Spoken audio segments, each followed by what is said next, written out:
Okay, this is going to be a review of WWF Rebellion 2001, and at the same time, there's going to be a recap of the main event and the intro to Monday Night Raw once they got back to the States in Long Island. But more importantly, I'm going to review the Smackdown in New Jersey from the Meadowlands.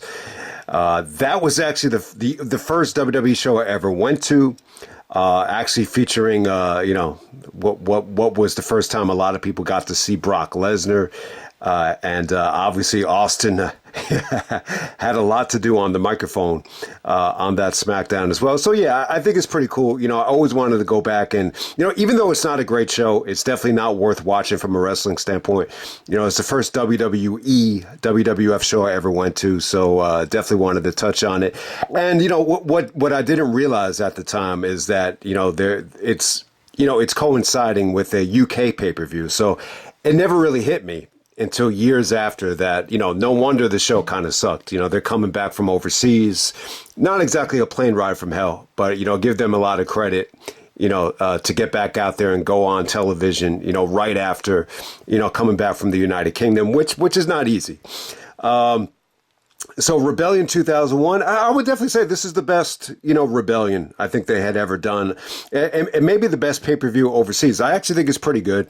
It really does, have some essential, storyline stuff heading into Survivor Series. And if anyone does not remember, this show actually aired on pay-per-view in the United States. It was like part of the WWF Fanatic series, if anyone remembers that. I think it was cheap though. It was like maybe $5.99, $7.99 to rewatch it on pay-per-view.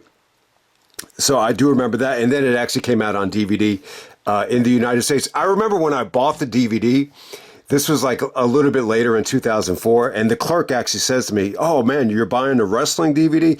He's like, "I used to be such a big fan, but I just hate the product now." And I'm like, "Well, what was your problem with it? Or what's your problem with it?" He's like, "Yeah, it's not so much talent." He's just like, "I just think the booking has been horrible." And this was like in 2004. So, maybe that could kind of, give people an idea of the perception, because it feels like right now, like we would love to go back to that time. It just seems like a lot of people just hate, the product now, or even in the 2010s, like Survivor Series 2015. My gut feeling is just like so many people just hate the product, no matter what time you go back to.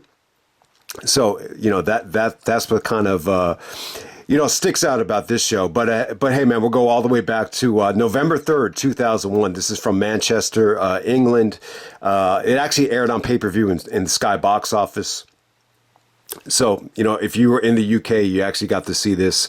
The theme is actually Rebellion by Jim Johnston. That's actually the theme of the pay-per-view. It's actually the Big Boss Man theme, to be honest with you. So, yeah, it's a pretty famous theme. It's a cool song. It's definitely a cool song. So first match of the night, we have the WWF Intercontinental Championship match. We have Edge actually taking on Christian. It's kind of weird here. I thought Christian was the IC champion, but he actually comes down to the ring with the European title. Paul Heyman was actually funny here. He said Christian's going to have the home field advantage because, he's in Europe, because he's the European champion. And Jim Ross was like, "I don't think that's going to make any difference, Paul." So that was pretty funny. A pretty underwhelming steel cage match. I had to watch this back twice because the first time I watched it, I was just like, man, I just didn't really feel anything from this match. I mean, if you're kind of negative on the Edge and Christian match from Unforgiven, I just don't think it's that much better. And, what kind of hit me here is that, if you want to count this match, it's really a trilogy between Edge and Christian in 2001. Ladder match is the second match, and this is kind of like the finale of the whole feud here. It's pretty good, though. Like if you watch this back, they did a lot of just pretty cool stuff here. They actually have that black cage. It's a black steel cage. Maybe overseas they weren't able to get the, the steel cage that they were using at the time overseas. So if you notice, it's a little bit of a throwback to, instead of the blue steel cage, it's the black steel cage with all those holes in it. So you could get pretty creative here. And, the ending was good. Edge actually, as Christian's trying to climb out of the cage, he takes Christian's boot and just kind of locks him up in one of those holes. And then he uses his, wrist tape and just kind of, tapes Christian, and he's like stuck on the cage, and Edge just kind of hops out of it. So it's an okay finish. I mean, look, I think they said to themselves, like, I guarantee this is what happened. Edge probably looked at the cage and said, "Oh man, this is kind of like a throwback. Why don't we do something different?" Because Edge and Christian had wrestled a lot, like in these regular steel cages, back in the States, where it's just like a regular white steel cage. But I know Shawn Michaels hated these steel cages. He said they hurt like a bitch, these old fashioned steel cages. But this featured like a lot of like flapjacks. Edge kind of throwing, Christian into the cage. You got to see the Edge-o-matic. I mean, it was okay. I mean, it was pretty good stuff. I think they have good chemistry, but I don't know what it is here. What kind of hit me watching this match back? I said to myself, man, like when you think about it, Edge and Christian in 2001 was kind of disappointing. And then like even Matt versus Jeff, which they were kind of planting the seeds for on Smackdown, in 2001, and then even later on in 2009, like that was disappointing as well. So these brother versus brother feuds, whether it's Edge and Christian or the Hardys, like they were both kind of disappointing, I think, looking back on it. All right, next up, you had Scotty 2 Hotty actually defeating the Hurricane. It's a cool matchup. I think Scotty and Hurricane, they're very talented. Obviously, you saw Scotty have the great match with Malenko. Obviously, if you've seen some of, Shane Helms stuff in, WCW, he can go. But it kind of hit me like they were always under like these cartoonish gimmicks in the WWE. But, it was fun while it lasted. 8 minutes and 55 seconds. It didn't feel like it went that long, but it was pretty good. Next up, the Big Show actually squashes Diamond Dallas Page. This is when DDP started to do that's not a bad thing. That's a good thing. And he even said it after Big Show squashes him. He's like, me getting beat by Big Show, it's not a bad thing. It's a good thing. Positively Page. So I actually like the DDP gimmick here. Obviously, it's a far cry from, the great worker he was in WWE. That probably had to be the most frustrating thing, for WCW fans is the booking of DDP. It had to be one of the biggest, frustrations, if you were a WCW fan, no doubt about it. But what this kind of reminded me of, this DDP and Big Show match, it reminded me of that segment backstage where Big Show started pissing on the coach, because I think DDP was actually back there.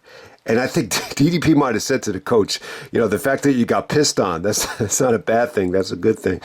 So that's what kind of hit me there. All right, next up we had the Dudleys taking on the APA, taking on the Hardys. Obviously, the Hardys are there to eliminate APA. It's an elimination match. And then the Dudleys do the 3D. Jeff actually misses a swanton. And the Dudleys do the 3D, kind of planting the seeds for Jeff to be a little bit too aggressive. Jeff was actually wearing a baseball hat this weekend. And, Heyman, who actually wears a baseball hat on commentary, said to JR, he said, what kind of a professional wears a hat while working? And Jim Ross goes like, baseball players. He's like, ECW commentators. So, that was pretty funny. Next, we have William Regal taking on Tajiri. This could have been a great match. I really, really love this feud. I really do. So this is what kind of hit me watching this back. Both Regal and Tajiri, they're two, international, like great, workers that don't have like the WWE style. Tajiri's like the Japanese style. Regal is the European style. And somehow, some way, they found a way to make this work within the parameters of the WWE storyline was. But the matches never really got a chance to deliver. This is another case where Regal shits on the fans in the UK. Even though they love Regal, he shits on the fans, and then the fans just don't give a shit about this. Even though the match was good, Tajiri just kicked the crap out of Regal. Tajiri goes for a moonsault. He misses. Regal hits the Regal stretch, and then Tajiri taps out. I thought this could have been great, but the fans were kind of dead. But yeah, Tajiri was awesome while this lasted. I think these two guys, I wish they got a huge platform. You could have rode this wave, to a big, pay-per-view, but, what's the other big pay-per-view they had a match on? I think it was Survivor Series. And that was the same thing. It was even shorter than this. All right, next up for the WCW Championship, we got Chris Jericho taking on Kurt Angle, 15 minutes. I would definitely say the match of the night. A lot of you guys know how I feel about this match. I think I covered it in one of the Jericho compilations. Breaking the code behind the walls of Jericho, the one where he's in the limousine But man, Jericho and Angle, you know, it was a short window where they could work together again. And they got it done here. You know, Jericho's still a babyface. He's the WCW champion. And Angle had just turned heel. He just joined the Alliance temporarily. He was just there to kind of, you know, screw over the Alliance. You know, so you got this Benedict Angle storyline, and Jericho's able to, you know, defeat him here. I got to say, good stuff, man. I mean, really, really good stuff. I mean, it's really... Look, the Angle promo on this show where he's making fun of Jericho for the Y2J gimmick, you know, feeling a little bit too much like Mickey Mouse, is not a good promo. It's one of those promos where Angle kind of, you know, makes a fool out of himself. It's almost like cringeworthy, but, you know, if there's anybody that could get away with it, it's Kurt friggin' Angle. But I got to tell you, man, watching this back, you know, I still say to myself, yeah, Jericho and Angle never really met in their prime. So if anyone out there, and I've said this plenty of times, I mean, I've said it before. I probably said it in that Jericho video. And I know a lot of guys really love like the Hunt Down house show matches, and maybe this is available. Maybe WWE has this on tape, but man, there is a house show match from Winnipeg, Jericho's hometown, where Angle is the Team Angle champion. And Jericho just goes over the Smackdown house show like for one, you know, big match. That environment, you know, should have been awesome. So if there's one house show match I want to see, it's that one. But I got to say here, man, like I really feel like Jericho and Angle, you know, they could have done some amazing stuff together. I think this is really like the best work they've ever done together. I feel like Angle was definitely a step up here than he was in 2000, where he was a little bit green. And, you know, Jericho in 2001, I got to say, I still think he looks awesome here. I still think he looks really good. You know, maybe not quite hitting his stride on the mic yet, but in the ring, I think this is the pinnacle of Jericho in the ring. And, you know, what Jericho really has on someone like Shawn is like a submission move. And I just feel like the counter wrestling here between Jericho and Angle, like with the walls of Jericho into the ankle lock, you know, the lion salt, you know, Jericho gets out of the way. Angles gets his knees up into the ankle slam. Jericho even did some beautiful counters into the, you know, ankle lock here. There's just some amazing, you know, breakups from Angle where he cuts off Jericho's momentum off the top rope, and it does like a belly to belly with his elbows sprouted out. So you just had a lot of good stuff here. I think it was really, really good. And it just seemed like to me, like the fans were a little bit, you know, confused about how to react to Angle. You know, it's just so tough. This was like one of the toughest transitions in WWF history, like for me. Like, you know, you had seen Kurt Angle get cheered as Mr. USA, Mr. WWF for like 2 months in a row. And then all of a sudden you're supposed to just hate him and he's supposed to be a traitor. I think this is like one of the diamonds in the rough about the, you know, Alliance storyline, is that Angle was just there just to screw over, you know, the Alliance. I think that was genius. I think that was the right move. I think it made sense looking back on it. Look, there's a lot we can get into about this Benedict Angle storyline, but, you know, the ending is pretty good here. I got to say, I'll be very generous here. I'm going to give it a 4-star rating. I'm going to give it the match of the night. Yeah, so they do that lion salt spot. You know, Jericho actually counters the Angle slam, and then he gives Angle a schoolboy for the victory. I got to say here, I think Jericho as WCW champion, he was really motivated. You know, he was on fire. He really, his work ethic was incredible at the time. So I really like the combination. I think, you know, there's so much you could talk about Angle and Jericho.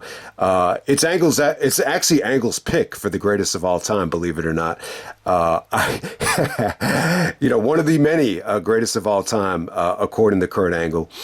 So if anyone, you know, knows the story or doesn't know the story, on the Jericho cruise, I think Jericho started tearing up when Angle actually mentioned that to him. But let's be honest with you. I seriously don't think Angle believes Jericho is the greatest of all time. Look, if you want to say that Angle is impressed with Jericho's longevity, with him still being relevant in AEW and bringing in all the money he's making, I think it's really, really impressive, you know, that Jericho could still do that. And it might be really, really impressive, too, to see if Jericho comes back. I think there's a good chance he can main event WrestleMania.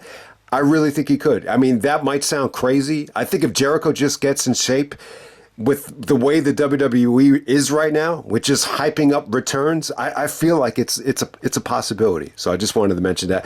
All right, next up we had Lita and Torrie Wilson actually defeating Molly Molly Holly as Mighty Molly and Stacy Keibler. It was pretty cool. I think Torrie's facial reaction, to Lita coming out, have Vince written all over it.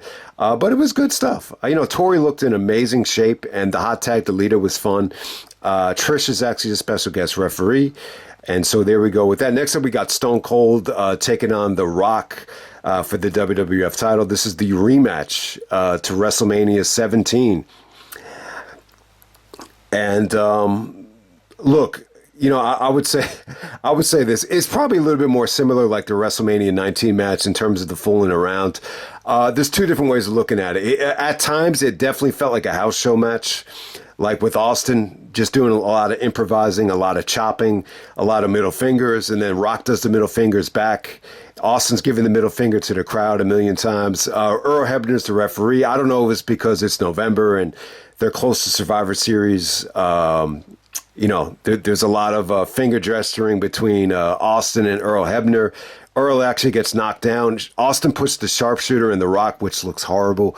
Rock is able to get the sharpshooter back on. So you got a little bit of like Montreal-inspired stuff here. Oh, but I gotta say, I think Austin definitely had some great moments of like intensity here. The crowd was a little bit mixed for the most part. I would definitely say if you listen very, very closely, it's definitely mixed. But I got to say, the crowd was pretty awesome tonight. For guys like Jericho, for guys like The Rock. I thought they exploded on the rock bottom. The people's elbow stuff came off awesome.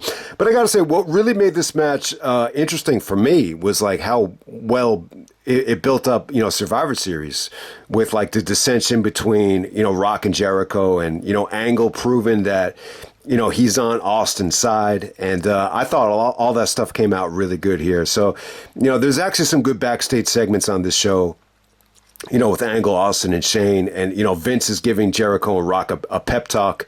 And it ends with them just fighting with each other. So Jericho actually comes out to help The Rock. And he doesn't realize it was Angle that actually hit him with the chair. And then Rock just starts attacking Jericho. And the fans are smart, though. The fans are like, the fans reacted like, man, you're hitting the wrong guy. So they were, clearly pro Jericho here. Most of the fans in the States didn't get a chance to see this. And this really gave Jericho a reason to turn on The Rock. And, the fans in New Jersey did not get to see that. So it's really, really good booking. It's really, really good booking going into Survivor Series. And then Angle's the MVP here. He actually trips The Rock on the, I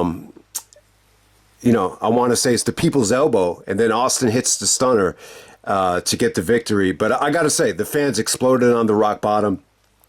And, Austin actually wins with the stunner and celebrates with Angle. See, this is my argument for, this time too. Like if you could put the WCW stuff out of the equation. And one of the cool things about this time is, and I think it's very important, they stopped calling it the Invasion and they kind of just call it the Alliance. So I think that's cool. When you look at Austin, Angle, and Shane McMahon being the leaders of WCW, it sounds fucking retarded. But if you look at it as like just the Alliance that wants to put Vince out of business, it's a cool storyline. It really, really is. So Austin and Angle celebrate. Austin defends against The Rock. One of the few Austin and Rock matches. It's not one of the better ones, but look, they didn't get a chance to wrestle that much. They wrestled a lot of house shows at this time. Like they wrestled at Madison Square Garden on October 14th. They wrestled here. And I really feel like this probably would have been, the main event of WrestleMania had things, gone Austin's way. But, a lot happened.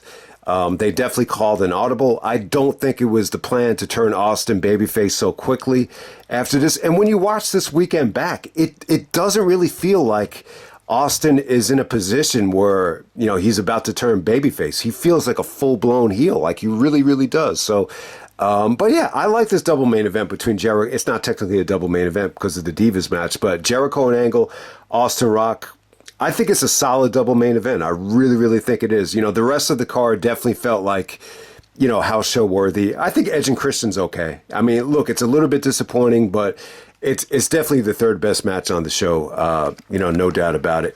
And then, let me touch on this. So I do remember this. I didn't get a chance to see Raw. As most of you guys know, the Raws are not available right now. If you go to Netflix, the deal is very, very weird. It looks like part of the Netflix deal was they were only allowed to select certain Raws. And if you notice, there's no Raws at all, like from 2002 to 2021.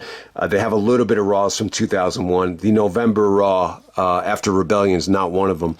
But Rock and Jericho actually have the rematch from No Mercy for the WCW title.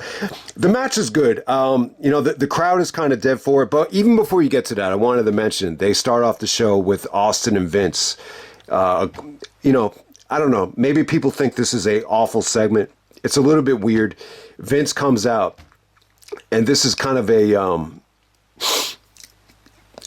I think the angle thing was all part of the plan, but, Vince was trying to manipulate and screw with the alliance and just said, he has, inside information that a member is joining the WWF, and he basically said it's going to be Stone Cold Steve Austin. Then Austin comes out. He's like, Stone Cold's going to join the WWF? What? He's like, why would I come back?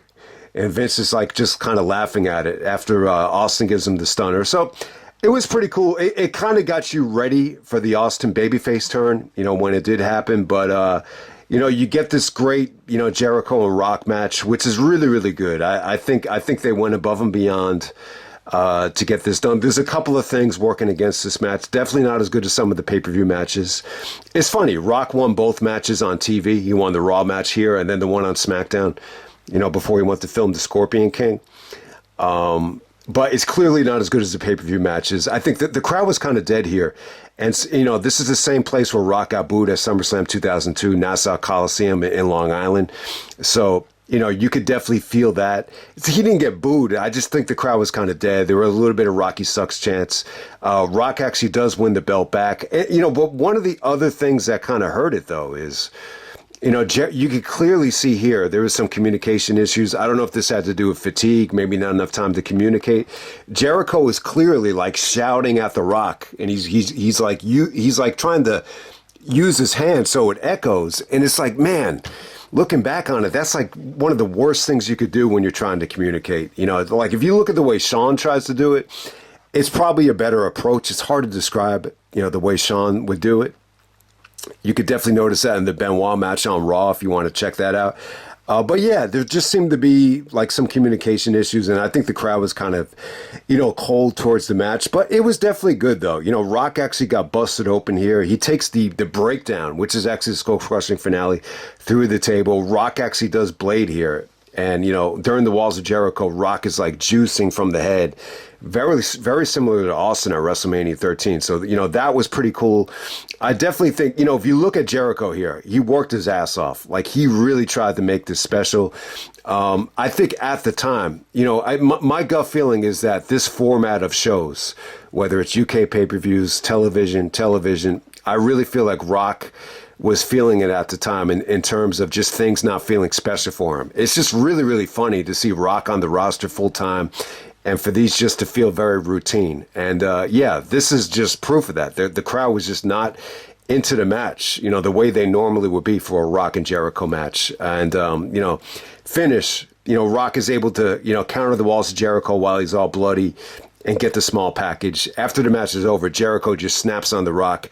He, attacks his elbow with the steel chair. Rock is just laid out.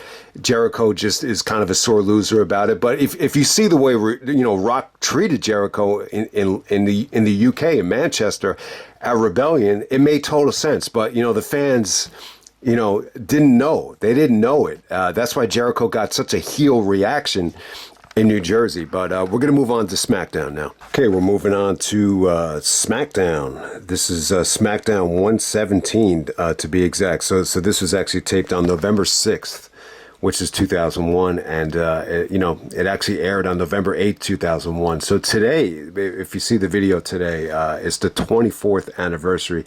Very depressing. There was actually a Dallas Cowboy defensive player that committed suicide who was 24 a couple days ago.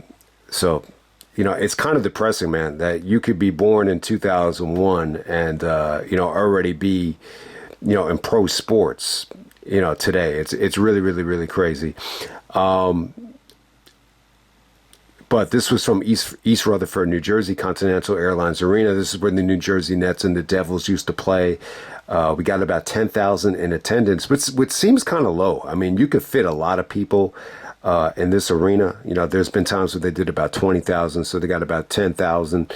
It does a rating of 4.1, which looks very good. I think the rating was pretty good. You got commentary by Jim Ross, Tazz, and Michael Cole. Tazz was great on the show. Tazz played a great part here.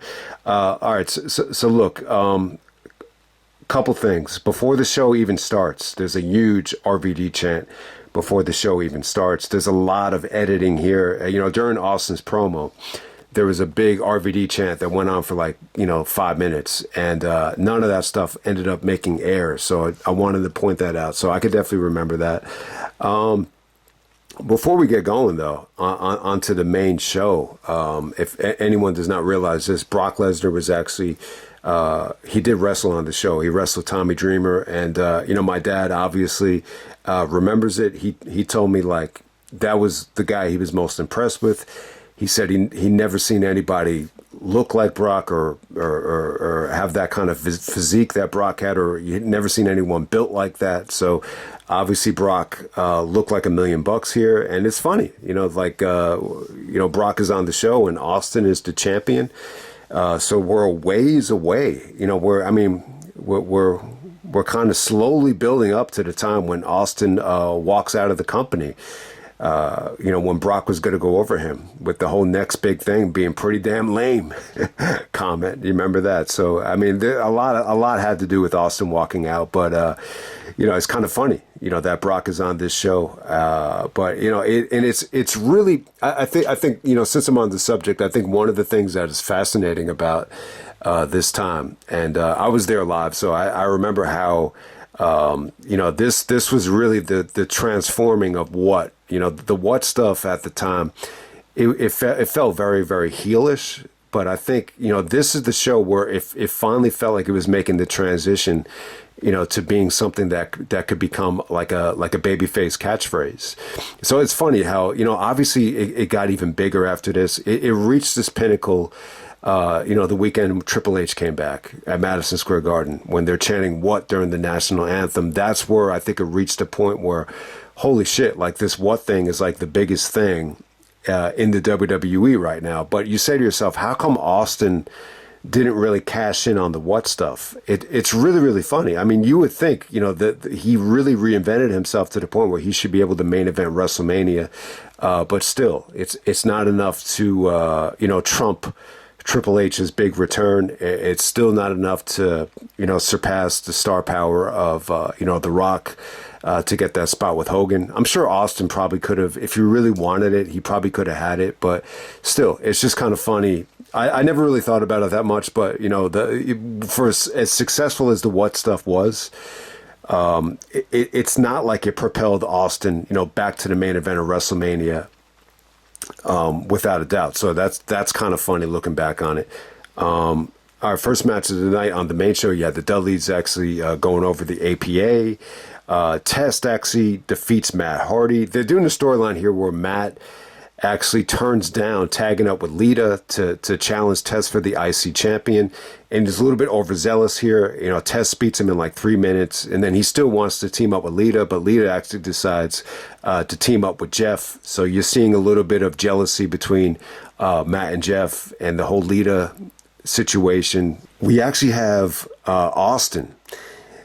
He's cutting a promo with the Alliance in the ring. So this is kind of retaliation to what Vince said. Vince said Austin's coming back to the WWF. He's going to rejoin the World Wrestling Federation. So everybody in the Alliance is like, they're giving Austin somewhat of an attitude. But I got to say, Austin was great here. The What stuff was really catching on, and just the way he is bullying everybody here. I mean, he was great. This is just another one of those great promos. And the best part of it was Tazz. But even before you get to that, he goes up to Chavo. He's like, Chavo, do you trust me? Do you trust me? What? Do you trust me? He's like, yeah, I trust you.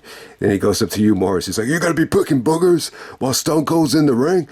he's like, am I boring you that you got to pick your own boogers? He's like, do you trust Stone Cold? And he's like, yeah, I trust you. And then he comes up to the hurricane. He's like, oh, there's a hurricane coming through. Is that supposed to impress me? Do you trust me? And then Hurricane's like, yeah, I trust you. That kind of sounds like him, right? And then Billy Kidman is like lying on the ropes, and Austin goes like, you got your hair all greased back, you're lying on the rope. That's supposed to be cool. He's like, do you trust Stone Cold? What? Do you trust Stone Cold? What? He's like, yeah, I trust you. And then you know, they did the lying on the ropes thing because Tazz is doing commentary, so he locks eyes with Tazz. And Tazz gets into the ring. He's like, you know what, Austin? I gotta tell you something. We don't like you. We don't trust you. I know DTA stands for don't trust anybody, but you know, we say that DTA stands for don't trust Austin. He's like, hey, and then every time Austin turns his back on Tazz is like, hey, boss, I'm over here. And then eventually, you know, Austin actually stuns Tazz. So that's why JR has to replace him on commentary. And then the whole alliance, you know, walks out on Austin. So, you know, it's a good segment, though. It was good. It didn't really feel to me like Austin's in a position where he has to turn babyface. But, you know, the fact that Vince is actually, you know, teasing the fact that he's going to join, you know, has everybody paranoid. You know, and it kind of gives you the idea, like he's on the verge of just coming back, and you know, the good times are going to be back again. I think that's the message it was trying to send.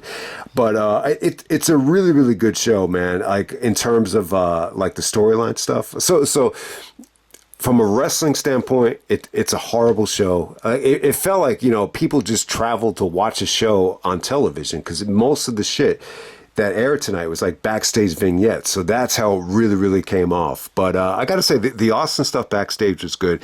The highlight was the Shane McMahon and Booker T stuff. You know, Austin pops in a tape of King of the Ring, which is at the same arena, you know, at the Meadowlands. So it definitely made a lot of sense. And you get to see Booker T just attacking Austin. And Austin is paranoid that, you know, Booker T's the one that's going to turn. He's like, you want to join the World Wrestling Federation, become a big star. He's like, I think it's you. He's like, last time we were here, you beat the shit out of me. That hurt like a bastard when you dropped me on the table. And then Booker T was great though. He was like, you know, he's like, it's not me that's the mole. He's like, it's RVD. He's like, he was the one in the limousine with Vince. He's like, he was the one in the limousine with Vince, and he said he's the one that is the traitor. He's like, it's not me. He's like, I've been with the alliance since day one. So when I'm watching this stuff back between Austin and Booker T, I say to myself, wow. You know, I know it's heel versus heel, but I love the interaction between them. And yeah, I mean, when you look at all the history from the King of the Ring to the supermarket, I think you say to yourself, man, like, you know, that could have been a great WrestleMania opponent for Austin. I definitely think it could have. So yeah, it's definitely a shame there. And then you know, Shane is there. You know, Shane says to Austin, he's like, it's definitely not Booker. And then he does the interrogation with RVD. You know, he goes up to Paul Heyman. He's like, RVD's your boy, right? He's like, you know, you ever see one of those shows where they put a light on the guy and we're sitting down in the chairs? This is called an interrogation, RVD. So the RVD interrogation was cool. He was kind of mocking RVD for being in the limousine with Vince. He's like, you think you're going to be a big shot and turn to the WWF? And RVD like stuck up for himself. He's like, if anyone is, you know, a turncoat, he's like, it's you, Steve. He's like, look, you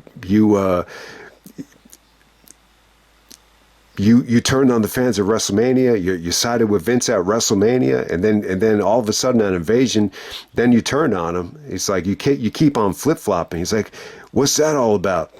And he's like, RVD, you think you're funny? You know what my watch is saying? RVD's like, I never heard your watch. So it's a pretty cool you know, segment between you know, RVD and Austin. I think it's pretty cool. I definitely think it was, you know, it definitely created a lot of suspense, and you got to see RVD in Booker T, like a lot of, you know, problems here. RVD actually does cost you know, Booker T the WCW title. So we're gonna transition. We have The Rock taking on Booker T for the WCW title. Apparently, because it's a WCW title, Shane and Stephanie were able to book the match. I never heard of that before, but I guess that's true. And, Vince comes up to Rock saying that it's unfair, and, if he feels bad for him about your elbow, and he just says, I just want to know if you and Jericho can, get along at Survivor Series. And then Rock says, you don't have to worry about, the only thing you have to worry about is Jericho actually making it to Survivor Series, and that stresses Vince out. And, Rock is, like, disgusted by Vince's sympathy, and he says, like, basically says, I think your sincerity is about as authentic as your daughter's breast. I thought that was a pretty funny line. But yeah, it's really, really a unique segment here to see Rock all bandaged up with Vince, trying to give him like a pep talk. It's really, really weird, especially everything that they've been through. And, it's God, you really, I'm glad they went in that direction too, because, you gotta, people like forget, like Vince turned on The Rock 2 WrestleManias in a row, and Rock is just supposed to be like a Mr. WWF. So it's a very difficult angle to book, like in terms of Rock's demeanor, but I thought Rock actually did good with it.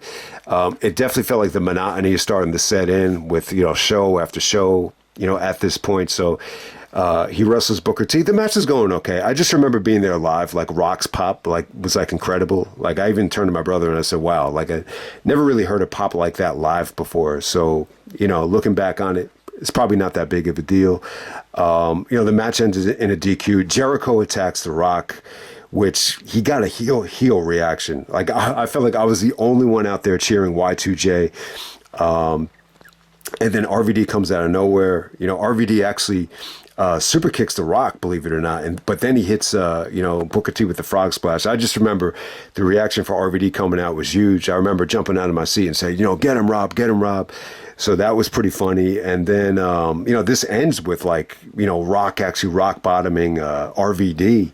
And then Jericho gets the last laugh and just destroys The Rock with the chair. So it's pretty cool. Jericho gets his revenge, from Rebellion. It's not necessarily just him being a prick, but he got a very heelish reaction. So it definitely foreshadowed, Jericho turning heel. And then later on in the night, Big Show actually squashes William Regal and the rest. And then there's a lot of Alliance members coming out. Big Show just looks pretty impressive. And then Vince actually, at the time, he was going to be in the Survivor Series match, and he graciously gives up his spot to Big Show. Big Show seemed happy about it. So Vince was kind of acting like a phony. He's like, yeah, big man. He's like, if that's the Big Show we're getting, Vince always loved Big Show, but, he always wanted the dominant version of him, not the lazy version of him. So it was pretty cool. Next up, we have Jeff and Lita teaming up to take on Ivory and Lance Storm. Jeff and Lita go over pretty easily. Lance looked impressive, and, it's funny that Ivory, she's back to wearing a lot of, busty cleavage tops now that the right to censor is over with. But yeah, Jeff and Lita was a pretty cool combination. Jeff wears the hat once again. Christian actually defeats Tajiri with Torrie Wilson. The match was going really good. Just good stuff while it lasted. I think Christian and Tajiri will be awesome. All right, let me say this. Christian connected really, really well with casual fans on this show. The backstage promo where he basically told Coach, he's like, it's not Christian, it's Christian. And then he's wearing a Arizona Diamondbacks jersey because the Yankees had just lost in the World Series.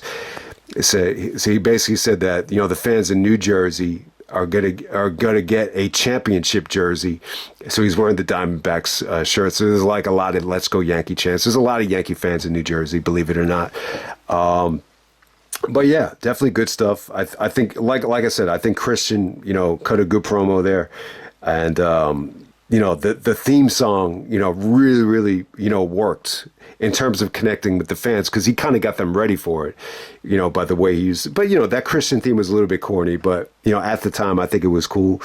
And then we have, the segment of the year between Undertaker and Vince where, Undertaker was great here. He's basically, calling Vince out for allowing Austin to come back, to Team WWF, which is very weird. This is almost a foreshadowing of real life too, with Austin walking out. Because I remember Taker was very upset that Austin had, walked out of the company and thought he didn't act like a man. and everything. But it's kind of funny how, Undertaker was really upset that Vince, was going to take Austin back. And he basically wanted to know where Kane was. I think Kane was selling the bad ankle. So Undertaker's like, Kane's not here. It's like, no. You don't understand me. Kane is not here. He's not even in the arena tonight. So he basically says, how about you team up with me? And he said, Undertaker and Vince versus Austin and Angle. It sounds like money. And then Vince is like, he's like, oh, that sounds great. But unfortunately, I forgot my gear. And my dad actually goes like this to me. He's like, he forgot his gear. It just sounded lame as hell. But if you look at it in the context of Vince is a chicken, he's just putting on a phony act to suck up to all the WWF guys. And, realistically, he's still a heel.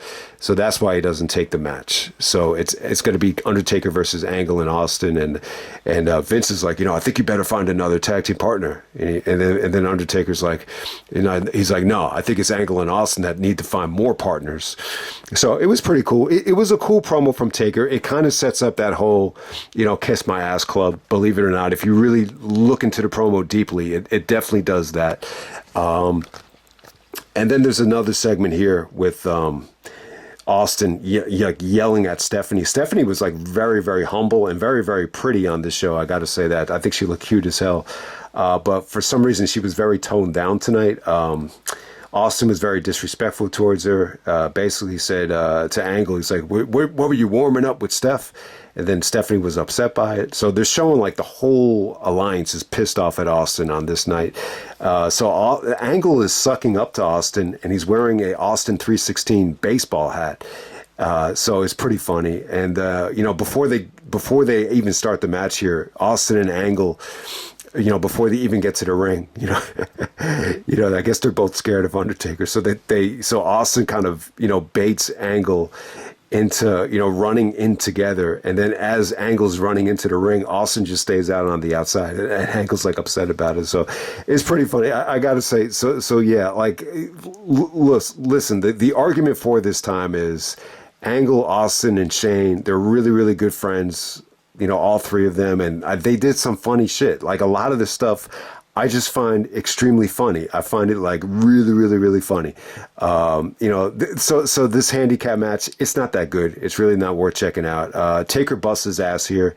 He's doing lariats. He's doing clotheslines from turnbuckle to turnbuckle. So his cardio looked good here. He's definitely getting back in shape.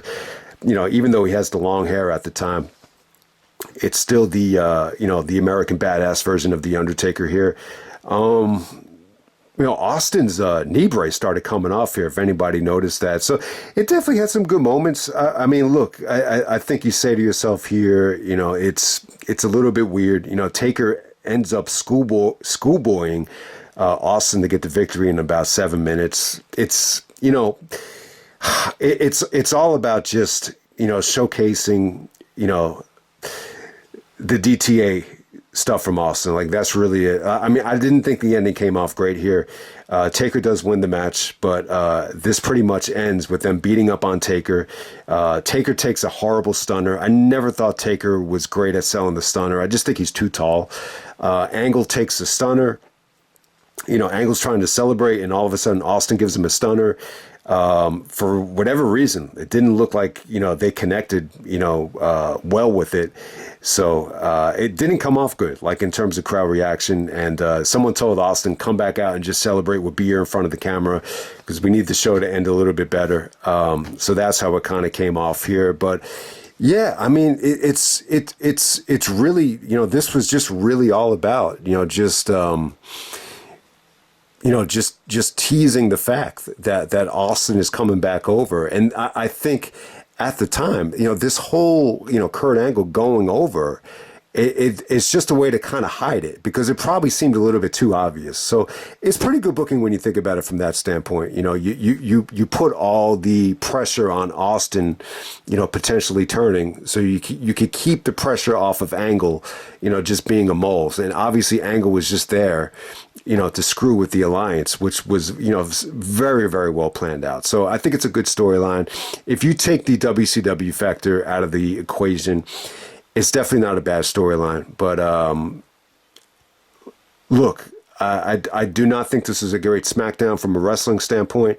In terms of storylines, in terms of character development, in terms of the road to Survivor Series with Jericho and Rock not getting along, Booker T and RVD not getting along, the whole alliance being a little bit skeptical of Austin's intentions, and Austin just being funny as hell with the what stuff. I got to say, and I'll end the video right here. When I was walking out of the arena, I swear to God, like everybody was like, what? So, that was like the first time where I said to myself, man, this is really, catching on. Like this is more than just a heel thing that Austin's doing to get heat. Like this is becoming like funny, and this is like going into mainstream territory here. He started doing the what stuff just to be like a bully. But now it's kind of taken on a new life of its own, where the fans are actually like really enjoying it. So let me just end it right there. First WWF show I ever went to.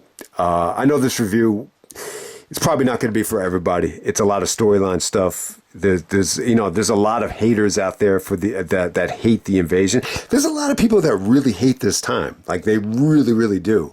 I think if you had lived through the Monday Night Wars, you had lived through the success of 98 and 99, there's probably a lot of people that just don't like it. But I think if you were like new to the product, and it felt very fresh though. Like I feel like this time in particular, it's kind of a bridge between Attitude Era and Ruthless Aggression Era, and I think that's why I like it so much.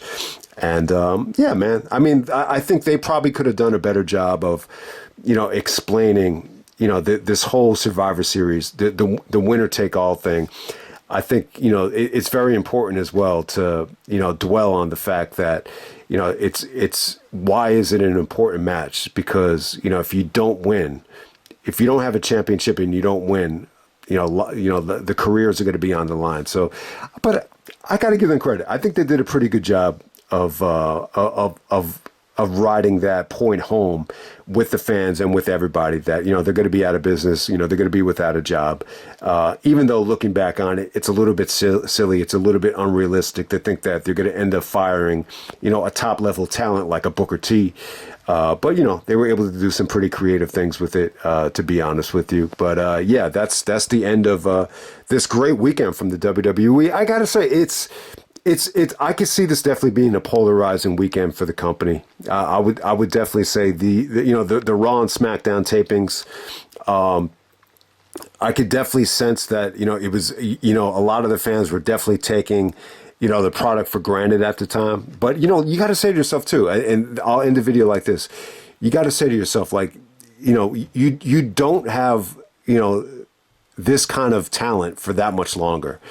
Guys like Rock, guys like Austin, they're not going to be full time. This is the last year. I mean, look, I know it was a long fucking time ago, but the reality is 2001, going into the 2002 school year, this is the last year where you got Rock and Austin as, full-time talents on every single Raw, every single SmackDown, every single pay-per-view.